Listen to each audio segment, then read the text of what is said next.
अस्सलाम वालेकुम स्टूडेंट्स। आज हम इको 402 के लेक्चर नंबर 13 को देखेंगे, जिसमें हमने चॉइस अंडर अनसर्टेनिटी को पढ़ना है। चैनल पे नहीं हो तो चैनल को सब्सक्राइब करके वीडियो को लाइक और शेयर भी कर सकते हैं आप। ठीक है, अब हम बात करेंगे चॉइस अंडर अनसर्टेनिटी के इंट्रोडक्शन की। देखिए, जब हमें सब कुछ पता हो, इनकम कितनी है, प्राइसेस क्या है, तो डिसीज़न लेना आसान होता है।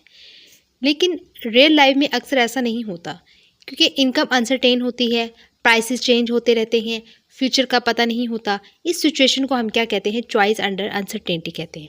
ठीक है, मतलब जब हम रिस्क के साथ डिसीजन लेते हैं, ठीक है, तो वो हमारे पास क्या होती है? चॉइस अंडर अनसर्टेनिटी होती है। फॉर एग्जांपल, इंश्योरेंस लेना, बिजनेस स्टार्ट करना, स्टॉक मार्केट में इन्वेस्ट करना, ये सब रिस्की डिसीजंस होते हैं और यही हमारे पास क्या होती है? चॉइस अंडर अनसर्टेनिटी होती है। इसके बाद हमारे पास आ जाता है डिस्क्राइबिंग रिस्क। देखिए, रिस्क को मेजर करने के लिए दो चीज़ें ज़रूरी होती हैं, एक पॉसिबल आउटकम्स, दूसरा प्रोबेबिलिटी। पॉसिबल आउटकम्स क्या होता है? सबसे पहले हमें ये पता होना चाहिए कि क्या क्या रिजल्ट्स आ सकते हैं। फॉर एग्जांपल, अगर आप बिजनेस स्टार्ट करें तो प्रॉफिट होगा या नहीं होगा, लॉस हो सकता है या नहीं हो सकता, यानी मल्टीपल आउटकम्स हो सकते हैं। प्रोबेबिलिटी क्या होती है? हर आउटकम का चांस, यानी कि अब हमें ये भी पता होना चाहिए कि हर आउटकम का चांस कितना है। फॉर एग्जांपल, प्रॉफिट का चांस 60% है या नहीं, और लॉस का जो चांस है वो 40% है या नहीं। तो यही रिस्क मेजरमेंट का बेसिक आइडिया होता है। ठीक है, इसके बाद हम आ जाते हैं इंटरप्रेटिंग प्रोबेबिलिटी पर। देखिए, प्रोबेबिलिटी का मतलब होता है किसी इवेंट के होने का चांस। प्रोबेबिलिटी को समझने के लिए दो तरीके होते हैं, एक तो ऑब्जेक्टिव प्रोबेबिलिटी होती है, दूसरी सब्जेक्टिव प्रोबेबिलिटी होती है। ऑब्जेक्टिव में क्या होता है? ये पास्ट डाटा पर बेस्ड होती है, मतलब जो चीज़ पहले कितनी बार हुई है उससे एस्टिमेट लगाते हैं। फॉर एग्जांपल, अगर कोई 100 बार टॉस करें और 50 बार हेड आए और 50 बार टेल आए, तो प्रोबेबिलिटी हमारे पास क्या निकली? 50% निकली। ये साइंटिफिक और डेटा बेस्ड होती है। दूसरी सब्जेक्टिव प्रोबेबिलिटी है, ये इंसान के एक्सपीरियंस और परसेप्शन पर बेस्ड होती है, यानी परसेप्शन के नज़रियाती चीज़ों पर बेस्ड होती है। फॉर एग्जांपल, अगर आप फील करते हो कि इस बिज़नेस में सक्सेस का चांस ज़्यादा है, तो ये गैस होता है, एग्जैक्ट डेटा नहीं होता ये। ठीक है, इंपॉर्टेंट बात यह है कि डिफरेंट लोग सेम सिचुएशन को डिफरेंट तरह से जज करते हैं, इसलिए सब्जेक्टिव प्रोबेबिलिटी हर पर्सन की डिफरेंट होती है। क्लियर बच्चों? इसके बाद हम आ जाते हैं एक्सपेक्टेड वैल्यू पर। देखिए, एक्सपेक्टेड वैल्यू का मतलब होता है कि एवरेज रिजल्ट जो हमें लॉन्ग रन में मिलने की उम्मीद होती है, वही एक्सपेक्टेड वैल्यू होती है। इसे कैलकुलेट करने के लिए हर आउटकम का पे ऑफ लेते हैं, उसकी प्रोबेबिलिटी से मल्टीप्लाई करते हैं, सबको ऐड कर देते हैं। ठीक है, यानी एक्सपेक्टेड वैल्यू में average result of risky decision होते हैं। ठीक है, तो स्टूडेंट्स, ये इंपॉर्टेंट हाईलाइट चीज़ आपने याद कर लेनी है। देन हम आगे आते हैं इसके एग्जाम्पल पर। अब हम इसके एग्जाम्पल देखते हैं। देखिए, आप सोचें आप ऑयल ड्रिलिंग कंपनी के शेयर्स में इन्वेस्ट करने का सोच रहे हो। इस इन्वेस्ट के सिर्फ दो आउटकम्स हो सकते हैं, एक तो सक्सेस, दूसरा फेलियर। अगर ड्रिलिंग सक्सेसफुल हो जाए, स्टॉक प्राइस $30 से $40 पर शेयर हो जाए, ठीक है, ठीक है, तो ये क्या होगा? सक्सेस में जा रहा है आपका। और अगर ड्रिलिंग फेल हो जाए, यानी स्टॉक प्राइस $30 से $20 पर शेयर गिर जाएगी, तो ये आपका फेलियर की तरफ जा रहा है, यानी प्रॉफिट भी हो सकता है और लॉस भी हो सकता है। प्रोबेबिलिटी का क्या मतलब? चांस कितना है। पास्ट डेटा से पता चलता है कि 100 ड्रिलिंग अटैम्प्ट्स में 25 बार सक्सेस हुई और 75 बार फेलियर हुई। पास्ट का डाटा निकाला तो ठीक है, इसका मतलब है कि प्रोबेबिलिटी ऑफ सक्सेस यानी 25/100 करेंगे तो वही 1/4 निकलेगा, और प्रोबेबिलिटी ऑफ फेलियर करेंगे 75/100 तो वो हमारे पास 3/4 निकलेगा। ठीक है, फार्मूला आपने एक ये याद रखना है कि एक्सपेक्टेड वैल्यू कैसे निकालते हैं। एक्सपेक्टेड वैल्यू इक्वल है probability multiply outcome plus probability multiply outcome. ठीक है, यहाँ आपने सक्सेस पर प्राइस जो है वो देखा है कि जो सक्सेस पर प्राइस हमारी कितनी बढ़ी है? $40 तक, और फेलियर पर प्राइस कितनी गिरी है? $20 तक। कैलकुलेट कैसे करेंगे हम? EV is equal to 1/4 multiply 40 plus 3/4 multiply 20। ठीक है, EV is equal to 10 plus 15 आ जाएगा, और EV इज इक्वल टू $25 पर शेयर हो जाएगा। मतलब average expected stock price is equal to कितना निकला? $25 निकला है। आप ये नोट करिएगा कि अभी प्राइस $30 है, लेकिन एक्सपेक्टेड वैल्यू 25 है, तो मतलब इसका मतलब है कि इन्वेस्ट रिस्की है और एवरेज एक्सपेक्टेशन लॉस दिखा रही है, क्योंकि 30 से लॉस हो रहा है ना, 25 तक लॉस हो रहा है, तो यही है कि रिस्की काम है ये। ठीक है, इसके बाद स्टूडेंट्स हमारे पास इसका general formula of expected value का आ जाता है। देखिए, अगर मल्टीपल आउटकम्स हों, जैसे कि इससे ज़्यादा आउटकम्स भी हो सकते हैं, तो आप क्या करेंगे? Expected value EX is equal to PR1X1 plus PR2X2 plus up to सोन PRN XN। मतलब हर आउटकम्स मल्टीप्लाई उसकी प्रोबेबिलिटी। सबको ऐड करना होता है फिर, ठीक है। इसके बाद स्टूडेंट्स हमारे पास आ जाती है वेरिएबिलिटी। देखिए वेरिएबिलिटी का मतलब होता है पॉसिबल आउटकम्स कितने डिफरेंट हो सकते हैं। जितना आउटकम्स में डिफरेंस ज़्यादा आएगा मतलब उतना ही वो ज़्यादा रिस्की होगा। क्लियर। जैसे कि हमारे पास एक वेरिएबिलिटी सिनेरियो दिखाया गया है यहाँ पर। यहाँ पे देखिए अगर आपको 2 पार्ट टाइम जॉब्स ऑफर होती हैं, दोनों के एक्सपेक्टेड इनकम्स जो है वो $1500 है, लेकिन रिस्क अलग होगा दोनों का। कैसे देखें, जॉब 1 आपको दी गई है, कमीशन बेस्ड जॉब है ये। इस जॉब में इनकम डिपेंड करती है सेल्स पर। 2 इक्वल चांसेस हैं यहाँ पर, यानी गुड सेल्स होगी तो 2000 आपको, और एवरेज सेल्स पर आपको 1000 जो है वो डॉलर मिलेंगे। इनकम ऊपर नीचे होती रहती है, तो ये क्या है, रिस्क ज़्यादा है इसमें। जॉब 2 में सैलरी जॉब होती है, यानी इस जॉब में फिक्स सैलरी मिलती है। मोस्ट ऑफ द टाइम जो है वो 99% चांस होते हैं, यानी कि $15-10 मिलेगा इसको, ठीक है। लेकिन स्मॉल रिस्क में क्या होता है, 1% चांस होते हैं कि कंपनी बंद हो जाए और सिर्फ जो है वो $510 मिले। यहाँ इनकम स्टेबल है बट और रिस्क भी जो है वो कम है, ठीक है। अब याद रखें कि दोनों जॉब्स के एक्सपेक्टेड इनकम जो है वो सेम है, $1500, लेकिन जॉब 1 जो है वो हाई वेरिएबिलिटी है, यानी हाई रिस्क है इसमें, और जॉब 2 में लो वेरिएबिलिटी है, यानी कि लो रिस्क है। इसलिए लोग अक्सर स्टेबल जॉब चूज़ करते हैं, यानी कि जो जॉब 2 जो है वो सैलरी जॉब जो होती है, ठीक है। स्टूडेंट यहाँ पे आप इनकम फ्रॉम सेल्स जॉब्स देख सकते हैं। आउटकम 1 है, आउटकम 2 है। देखिए जॉब 1 में कमीशन यानी 0.5 है, और जॉब 2 में फिक्स सैलरी यानी कि 0.99 प्रोबेबिलिटी है, ठीक है। ये प्रोबेबिलिटीज दी हैं। इसके बाद इनकम कितनी है, जॉब 1 की 2000 और जॉब 2 की 1510 है। प्रोबेबिलिटी कितनी है इसकी, 0.5 और इसकी 0.1 है, ठीक है। और यानी आउटकम 2 की प्रोबेबिलिटी है ये, ठीक है, ये वाली। और इसकी जो इनकम भी दिखाई हुई है और एक्सपेक्टेड इनकम भी दिखाई हुई है। इस एक्सपेक्टेड इनकम जो है वो दोनों की सेम दिखाई हुई है, ठीक है। सो जॉब 1 एक्सपेक्टेड इनकम में आप देख सकते हैं $0.5, ये 0.5, ठीक है, यानी फर्स्ट जॉब के हिसाब से कर रहे हैं 0.5, और ये $2000 प्लस 0.5 और ये $1000, ठीक है। हम दोनों का जो है वो एक्सपेक्टेड वैल्यू निकालेंगे ना, यानी ये x1 के हिसाब से ये समझ ले, और ये x2 के हिसाब से, ठीक है। इसके बाद जब आपने इसको 0.5 है, यहाँ पे आपका नीचे 10 बन जाएगा, 5 1 से 1, ये आपके 2 बन जाएगा, तो 2 इससे डिवाइड हो जाएगा, तो यहाँ पे $1000 आ जाएगा, ठीक है। इसी तरह ये जो है वो इसका भी आप करेंगे कि पॉइंट का 5 है ना, तो आपके पास ये नीचे 10 आ जाएगा पॉइंट खत्म करने के लिए। 5 1 5, 5 2 10, तो 2 को इससे मल्टीप्लाई करेंगे तो यहाँ पे 500 आ जाएगा, डिवाइड करेंगे तो, ठीक है। तो यहाँ पे 1000 था, यहाँ पे 500 कितना बन जाएगा, $1500 बन जाएगा। इसी तरह EX2 के हिसाब से हम ले सकते हैं, ठीक है। इसको भी यानी ये है 0.999 और ये 1510, ठीक है, 0.1 और ये 510 करेंगे तो $1500 बन जाएगा, ठीक। यहाँ पे देखिए हमारे पास लास्ट में लिखा हुआ है कि दोनों जॉब्स की एक्सपेक्टेड इनकम जो है वो सेम है, यानी $1500 थी, लेकिन एक जॉब रिस्की थी और दूसरी स्टेबल थी। तो अब ये लाइन हमें ये कह रही है कि while the expected values are the same the variability is not, greater variability signals greater risk. मतलब अगर आउटकम्स ज़्यादा ऊपर नीचे हो सकते हैं तो रिस्क ज़्यादा होता है। जितनी इनकम ज़्यादा चेंज हो सकती है उतना डिसीजन रिस्की होता है, ठीक है। जैसे कि एक एग्जांपल दे दूं कि 2 लोग हैं, पर्सन ए है और पर्सन बी। पर्सन ए जो है वो हर मंथ इनकम 50,000 उसको फिक्स मिल रही है। पर्सन बी कभी 20,000 ले रहा है, कभी 80,000 ले रहा है। तो एवरेज दोनों का सेम हो सकता है, लेकिन पर्सन ए सेफ है क्योंकि उसकी फिक्स है, और पर्सन बी का रिस्की है क्योंकि कभी उसने 80,000 कमा लिया और कभी 20,000, तो ये रिस्क में जाता है। क्योंकि पर्सन बी की इनकम में वेरिएबिलिटी ज़्यादा है, इसलिए वेरिएबिलिटी जो है वो क्या होता है, रिस्क का सिग्नल होती है, ठीक है। अब हम आगे आ जाते हैं डेविएशन पर।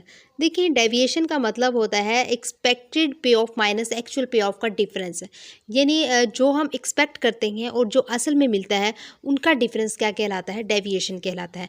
फॉर एग्जांपल आपके पास एक्सपेक्टेड इनकम होती है $1500, ठीक है। अगर एक्चुअल इनकम उसकी $2000 है तो डेविएशन कैसे होगा, 2000 में से 1500 निकाल देंगे तो प्लस का 500 आ जाएगा।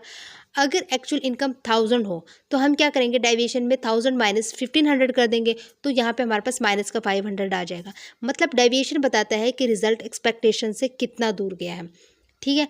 सो ज़्यादा डेविएशन मतलब ज़्यादा वेरिएबिलिटी और ज़्यादा रिस्क। इसलिए इकोनॉमिस्ट रिस्क को समझने के लिए एक्सपेक्टेड वैल्यू, वेरिएबिलिटी और डेविएशन तीनों कॉन्सेप्ट्स जो है वो यूज़ करते हैं।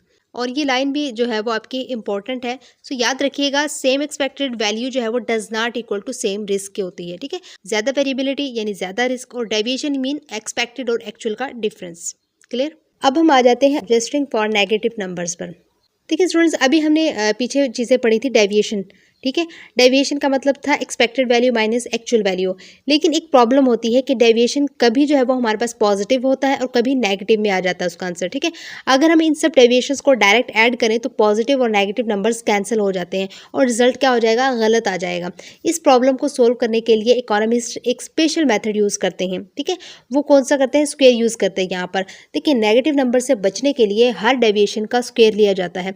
स्क्वायर लेने से नेगेटिव नंबर भी पॉजिटिव बन जाता है और प्रॉब्लम भी सोल्व हो जाती है, ठीक है। फॉर एग्जांपल अगर प्लस का 5 आपको आंसर आता है तो आप प्लस के 5 का होल का स्क्वायर लेंगे तो आपके पास 25 आ जाएगा। और अगर माइनस का 5 आता है तो माइनस का 5 का स्क्वायर लेंगे तो तब भी आपका 25 आएगा, यानी कि पॉजिटिव में दोनों का आंसर आ गया, ठीक है। तो ये ठीक होता है। सो स्टैंडर्ड डेविएशन क्या होती है, देखिए स्टैंडर्ड डेविएशन रिस्क को मेजर करती है। ये बताती है आउटकम्स एक्सपेक्टेड वैल्यू से कितना दूर जा सकते हैं। जैसे कि हमारे यहाँ पे भी लिखा हुआ है स्टैंडर्ड डेविएशन के डेविएशंस के स्क्वायर का एवरेज का स्क्वायर रूट लेना, ये क्या कहलाता है, हमारे पास स्टैंडर्ड डेविएशन कहलाता है। मतलब स्टैंडर्ड डेविएशन कैसे बनता है, देखिए पहले हम एक्सपेक्टेड वैल्यू निकालते हैं, फिर हर आउटकम का डेविएशन निकालते हैं, फिर डेविएशंस का स्क्वायर करते हैं और फिर स्क्वायर्स का एवरेज निकालते हैं और फिर उस स्क्वायर का रूट लेते हैं, तब आपके पास रिजल्ट क्या आता है, स्टैंडर्ड डेविएशन आता है, ठीक है। सो याद रखिएगा स्टैंडर्ड डेविएशन बताती है ज़्यादा अगर आपके पास है तो रिस्क ज़्यादा होगा और अगर कम हो तो रिस्क कम होगा, यही यानी ये रिस्क का एग्जैक्ट मेजरमेंट है, ठीक है। स्टैंडर्ड डेविएशन इसलिए यूज़ होती है ताकि नेगेटिव नंबर्स कैंसिल ना हो और रिस्क को एक्यूरेटली मेजर किया जा सके। क्लियर स्टूडेंट, ये आपने फार्मूला स्टैंडर्ड डेविएशन का अच्छे से याद रखना है। सिग्मा इज इक्वल टू हमारे पास PR1 into x1 minus EX का square plus PR2 x2 minus EX का स्केयर, ठीक है। आगे हम आ जाते हैं कैलकुलेटिंग वेरिएंस पर। देखिए यहाँ पे जॉब 1 और जॉब 2 के हवाले से दोनों तरीके से दिखाया हुआ। आउटकम 1 में जॉब 1 की जो है 2000 है और जॉब 2 की $1510 है, ठीक है। डेविएशन स्केयर भी दिखाया हुआ 2,50,000 100। आउटकम्स 2 भी दिखाई हुई, फिर उसके आउटकम्स 2 की भी डेविएशन स्केयर दिखाई हुई है। डेविएशन स्केयर के बाद जो स्टैंडर्ड डेविएशन भी दिखाई, ये हम सारे जो है वो फाइंड आउट करेंगे। देखिए मैं आपको बताती हूँ कैसे फाइंड आउट किया हुआ है इन्होंने। देखिए हमारे पास जो याद रखिए डेविएशन का फार्मूला क्या होता है, actual income minus expected income. Expected income कितनी है हमारे पास 1500 है। अब अगर आउटकम जॉब 1 में हमारे पास देखिए आउटकम 1 जो है वो 2000 है, तो 2000 में से हम जो एक्सपेक्टेड वैल्यू है 1500 वो माइनस कर देंगे, प्लस का 500 आ जाएगा, ठीक है। इसी तरह आउटकम 2 में से जो है वो 100 आउटकम 2 में जो है वो $1000 है, तो डेविएशन में 1000 में से 1500 निकाल दें, माइनस का 500 आ जाएगा। सो अगेन आप देखिए जॉब 2 डेविएशंस में 1510 है, तो आप 1510 में से 1500 निकाल देंगे तो प्लस का 10 आ जाएगा। और आउटकम 2 में जो है वो आप $510, तो 510 में से 1500 निकाल देंगे तो माइनस 990 आ जाएगा, ठीक है। अब आ जाते हैं डेविएशन के स्क्वायर पे। देखिए नेगेटिव नंबर से बचने के लिए स्क्वायर लिया जाता है। अब हमारे पास जो ऊपर प्लस का 500 निकला था उसका स्क्वायर लेंगे तो हमारे पास 2,50,000 आ जाएगा। माइनस का 500 का स्क्वायर लेंगे तो वो भी 2,50,000 पॉजिटिव में आ जाएगा। इसी तरह जॉब 2 में जो है वो हमने स्क्वायर लेना है, 10 का स्क्वायर लिया तो 100 और माइनस 990 का स्क्वायर लिया तो हमारे पास 9,80,100 आ गया, ठीक है। ये सारा आपके टेबल में लिखा हुआ है, जैसे कि आपके ये टेबल सामने रखा हुआ है, ये सारी चीज़ें हमारी निकल आई हैं। अब हम इसके आगे आ जाते हैं। देखिए फार्मूला वेरिएंस का क्या होता है, प्रोबेबिलिटी मल्टीप्लाई स्क्वायर्ड डेविएशन, ठीक है। इनको सबको ऐड करते हैं। अब दोनों आउटकम्स की प्रोबेबिलिटी कितनी है 0.5। वेरिएंस जो है वो इक्वल है 0.5 इंटू 2,50,000 प्लस 0.5 2,50,000। वेरिएंस पे आपके पास जो है 0.5 है ना, तो 0.5 को नीचे आप पॉइंट का 1 लगाएंगे, नीचे 10 बन जाएगा और 5 को 10 से डिवाइड करेंगे 1/2 और 2 को जो है वो इनसे 2,50,000 से फिर डिवाइड कर देंगे तो आपके पास 1,25,000 आ जाएगा। इसी तरह आगे भी प्लस 1,25,000 आ जाएगा, तो वेरिएंस 2,50,000 आ जाएगा, ठीक है। सो यहाँ पे जमा करने से वेरिएंस निकल आया आपका। अब आप 0.99 का चांस देख लें और 0.01 का चांस देख लें। इसी तरह एक वेरिएंस निकालें, आपके पास जो है वो 9,900 आ जाएगा, ठीक है। अब यहाँ पे देखें आपके पास जो फिर हम आगे आ जाते हैं स्टैंडर्ड डेविएशन पर। इसमें क्या होता है, आप 2,50,000 को अंडर रूट लेंगे, आपके पास $500 आ जाएगा। और जॉब 2 को भी आप जो है वो 9,900 का भी अंडर रूट लेंगे तो आपके पास $99.5 आ जाएगा, ठीक है। सो फाइनल रिजल्ट क्या निकलता है, जॉब 1 का जो $500 स्टैंडर्ड डेविएशन निकला था, तो मतलब हाई रिस्क, और जॉब 2 में 99.5 जो है वो आपके पास डॉलर स्टैंडर्ड डेविएशन निकला है, तो ये आपके पास लो रिस्क है। सो याद रखिएगा कि अब आपको क्लियर हो गया होगा कि एक्सपेक्टेड इनकम सेम थी लेकिन जॉब 1 बहुत रिस्की है, ठीक है। सो जितनी स्टैंडर्ड डेविएशन ज़्यादा होगी उतना रिस्क ज़्यादा होगा, इसलिए लोग यूजुअली जॉब 2 चूज़ करते हैं, यानी कि रिस्क से बचने के लिए। क्लियर। अब हम स्टूडेंट्स इसके एक एग्जाम्पल भी देख लेते हैं। देखिए अब हम दो न्यू जॉब्स कंपेयर करते हैं ताकि रिस्क को और क्लियरली समझा जा सके। देखिए दोनों जॉब्स में इनकम चेंज होती रहती हैं लेकिन रेंज डिफरेंट है। यानी जॉब 1 में जो है वो इनकम $1000 से $2000 तक हो सकती है और इनकम $100 के स्टेप्स में चेंज होती है। मतलब पॉसिबिलिटी क्या है इनकम्स की कि 1000 फिर 1100 फिर 1200 फिर 1300 फिर 1400 फिर 1500 1600 1700 1800 1900 और 2000, यानी 100 का चेंज आ रहा है और सब आउटकम्स का चांस इक्वल है, यानी हर इनकम का प्रोबेबिलिटी सेम है। जॉब 2 में हमारे पास जो है इनकम्स $13 से $1700 तक हो सकती है, $1300 से $1700 तक हो सकती है और अगेन $100 के स्टेप्स में है, यानी $1300 $1400 $1500 $1600 और $1700, इन सब का चांस भी इक्वल है। देखिए दोनों जॉब्स का एवरेज जो है वो एक्सपेक्टेड इनकम यानी कि सेम हो सकता है, लेकिन डिफरेंस इनकम के स्प्रेड का है। यानी जॉब 1 में रेंज आपके पास 1000 से 2000 तक है और स्प्रेड आपके पास $1000 का डिफरेंस है और इनकम बहुत ऊपर भी जा सकती है, बहुत नीचे भी आ सकती है। सो वेरिएबिलिटी जितनी ज़्यादा होगी रिस्क उतना ज़्यादा होगा। जॉब 2 में 1300 से 1700 तक है तो स्प्रेड सिर्फ 400 का डिफरेंस है। इसमें इनकम ज़्यादा स्टेबल है, वेरिएबिलिटी कम है और रिस्क भी कम है। सो जब इनकम का रेंज वाइड होता है तो रिस्क ज़्यादा होता है और जब इनकम का रेंज नैरो होता है तो रिस्क कम होता है। इस एग्जाम्पल का पर्पज़ ये बताना है कि सेम एवरेज होने के बावजूद रिस्क डिफरेंट हो सकता है। ठीक है, यहाँ पे आप ये देख सकते हैं डायग्राम में भी। So job 1 has greater spread, greater standard deviation and greater risk than job 2। ठीक है, अब हम बात करेंगे आउटकम प्रोबेबिलिटीज़ ऑफ 2 जॉब्स की। देखिए अब तक हमने एग्जांपल्स देखी जहां हर आउटकम का चांस इक्वल था, लेकिन रियल लाइफ में अक्सर ऐसा नहीं होता। कुछ आउटकम्स का चांस ज़्यादा होता है और कुछ का कम होता है। इसे कहते हैं अनइक्वल प्रोबेबिलिटी ऑफ आउटकम्स। ठीक है, जॉब 1 में हमने देखा इनकम का स्प्रेड ज़्यादा है, स्टैंडर्ड डेविएशन ज़्यादा है और मतलब कि रिस्क ज़्यादा है। और पीक डिस्ट्रीब्यूशन यानी कि जॉब 2 में हमने देखा कि यहाँ एक न्यू टर्म यूज़ हुई है, पीक डिस्ट्रीब्यूशन। देखें कि ज़्यादा चांसेस बीच वाले इनकम के होते हैं और एक्सट्रीम इनकम यानी कि बहुत ज़्यादा या बहुत कम का चांस कम होता है। ठीक है, मतलब बहुत हाई इनकम तो रेयर होगा, बहुत लो इनकम मतलब फिर भी रेयर, और मीडियम इनकम में मोस्ट लाइकली होगा। इसका मतलब इनकम ज़्यादा स्टेबल है। ठीक है, इसके बाद डिसीजन मेकिंग आ जाता है। अगर कोई पर्सन रिस्क अवॉइडर हो यानी रिस्क से डरने वाला, तो वो कौन सी जॉब चूज़ करेगा? जॉब 2 चूज़ करेगा। क्यों? क्योंकि एक्सपेक्टेड इनकम सेम है और रिस्क कम है। लोग नॉर्मली कम रिस्क वाली चॉइस प्रेफर करते हैं। इसे कहते हैं रिस्क एवर्स बिहेवियर। अब सिनेरियो चेंज करते हैं। देखिए अब सपोज करें कि जॉब 1 की हर इनकम में जो है वो $100 ऐड कर दिया जाए, मतलब जॉब 1 की एक्सपेक्टेड इनकम बढ़कर $1600 हो जाती है। तो अब सिचुएशन क्या हो जाएगी? पहले दोनों जॉब्स इनकम सेम थी, मतलब लोग सेफ जॉब जो है वो चूज़ करते थे। अब जॉब 1 की इनकम ज़्यादा हो गई लेकिन रिस्क अभी भी ज़्यादा है और अब डिसीजन जो है वो मुश्किल हो गया है। इंसान सोचता है ज़्यादा पैसा लूँ या सेफ जॉब लूँ। तो यहाँ से जो है वो स्टार्ट होता है risk versus reward trade off. ठीक है, सो डिसीजन मेकिंग में लोग कंपेयर करते हैं higher income versus higher risk में। ठीक है, और हर पर्सन का डिसीजन डिफरेंट होता है। यहाँ पे भी आप एक डायग्राम देख सकते हैं अनइक्वल प्रोबेबिलिटीज़ आउटकम्स की। ठीक है, जॉब 1 है और जॉब 2 के हिसाब से। देन हम आगे चलते हैं। अब हम बात करेंगे income from sales jobs modified की। यहाँ पे भी वही outcomes, deviation squared, outcome 1 outcome 2, deviation squared, standard deviation, वही चीज़ें दी हुई है। बट यहाँ पे इसको हम समझ लेते हैं क्या क्या चीज़ें हमें दी हुई हैं। देखिए अब हम जॉब 1 की इनकम $100 इंक्रीज़ कर चुके हैं। सो यानी कि 1600 हो गई है हमारे पास, यानी पहले 1500 थी, 1600 हमने थोड़ी सी चेंज कर दी है। सो स्टैंडर्ड डेविएशन वही 500 है और इसका जो जॉब 2 है उसकी 1500 ही है और इसका स्टैंडर्ड डेविएशन 99.5 है। याद रखिए स्टैंडर्ड डेविएशन रिस्क का मेजर होता है।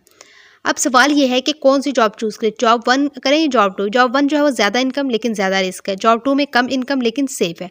तो यहाँ से स्टार्ट होता है डिसीजन मेकिंग अंडर रिस्क। हर पर्सन का डिसीजन डिफरेंट हो सकता है। सो हम एक रियल लाइफ के एग्जांपल ले लेते हैं। जैसे कि सिटी चाहती है कि लोग डबल पार्किंग ना करें। सिटी के पास 2 ऑप्शंस हैं, फ़ाइन लगाना, लोगों को जो है वो डेटर करना।